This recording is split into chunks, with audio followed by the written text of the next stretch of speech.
Good morning students, welcome to my channel Dreams Make Real.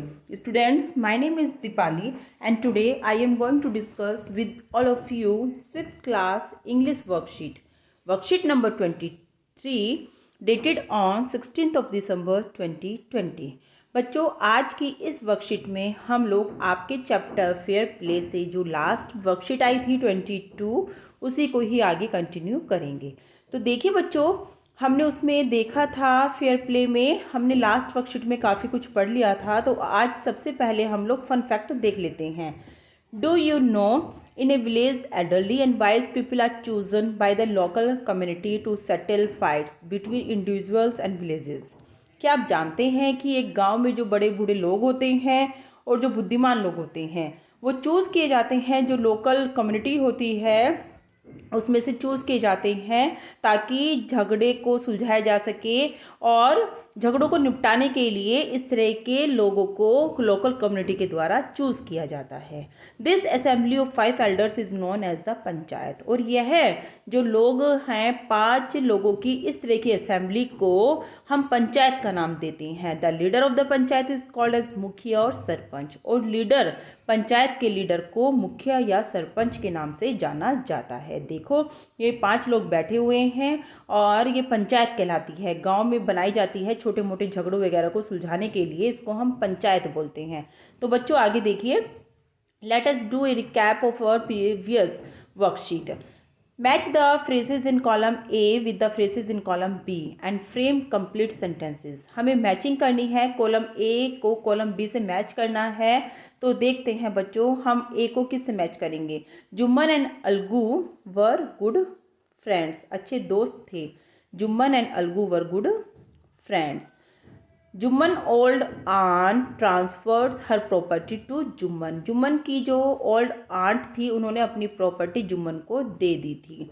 उसके बाद बच्चों after a couple of years Jumman and his family, ये हम सी में फिल करेंगे, were tired of an old aunt.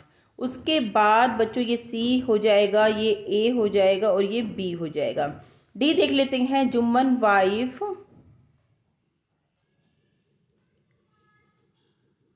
greeted even the little food that the old lady at every day. Jumman की पत्नी मुश्किल से उतना थोड़ा कम भोजन भी दे पाती थी उस ओल्ड लेडी को जितना कि उसको चाहिए था, रिक्वायर होती थी डेली के लिए। उससे भी कम भोजन उसको देने में वो क्या करती थी, परेशान होती थी, उतना भी उसको देने में शिकायत रहती थी। ग्रेडिट का मतलब होता है बच्चों शिकायत। आप लोगों को डिफ़िकल्ट वर्ड्स में बताती जा रही हूँ सो दैट आपको कोई दिक्कत ना आए। तो नेक्स्ट ई देख लेते हैं। Jumman aunt swallowed the foods with the insult for a few month.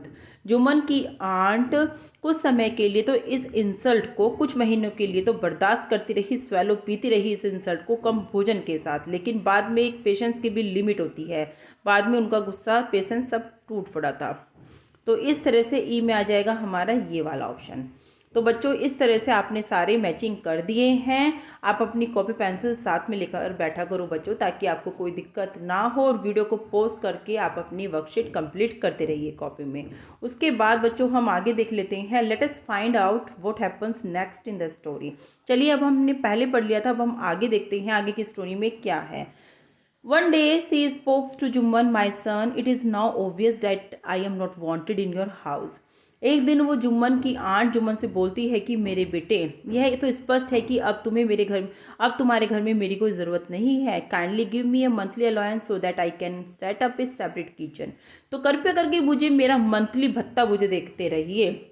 Monthly allowance का मतलब मंथली भत्ता, जैसे कि महीने में आप मुझे किसी को रुपए फिक्स कर लेते हैं कि 30 रुपये देने हैं तो 30 रुपये ही देने हैं इसको, इस तरह से। तो कृपया करके तुम मेरा मंथली अलाउंस फिक्स कर दो ताकि मैं एक अपनी अलग किचन बना सकूं, सेट कर सकूं।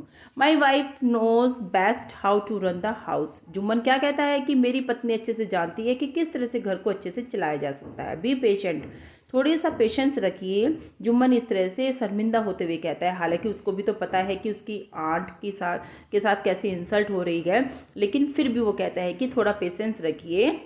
मेरी पत्नी जानती है कि घर को कैसे चलाया जाता है, आपके साथ जो व्यवहार हो रहा है ठीक हो जाएगा।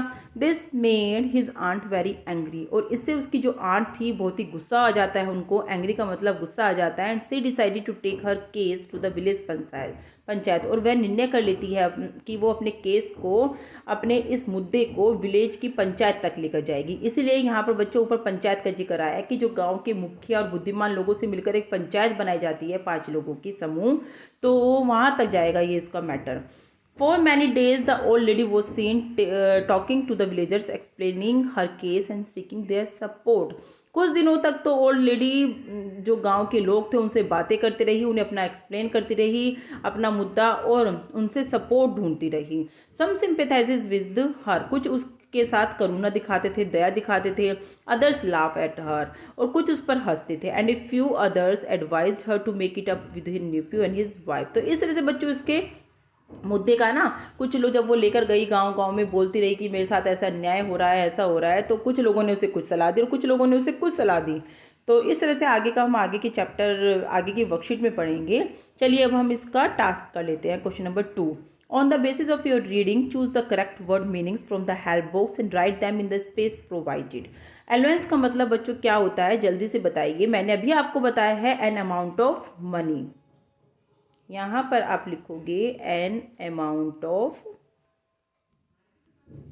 मनी। ओके।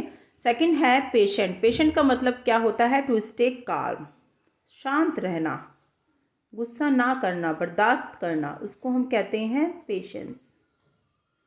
थर्ड नंबर पे लिखा है शेमलेसली का मतलब हो जाएगा बच्चों, और आगे दिया गया है सिंपैथाइज्ड। सिंपैथाइज का मतलब तो होता है to feel sorry for someone, to feel sorry, किसी के लिए कोई दुख महसूस होता है ना, दया दिखाते हैं हम किसी के लिए, तो उसको कहते हैं सिंपैथाइज, सिंपैथी। कहते हैं ना आप मेरे लिए सिंपैथी दिखाने की कोई ज़रूरत नहीं है। और नंबर सी लिखा है सेमलेसली का हो जाएगा not feeling bad, not feeling bad about doing, ये वाला आ जाएगा बच्चों, ठीक है, इसको पूरा कर लेना यहाँ से। Not feeling bad about doing something bad. तो इस तरह से हमने चारों का लिख लिया है कि उनका क्या मीनिंग होता है। अलाउंस का मतलब होता है an amount of money. Patient का मतलब होता है हमारा टू स्टे काम। और सेमलेसली का मतलब होता है not feeling bad about doing something bad. Sympathize meaning to feel sorry for someone.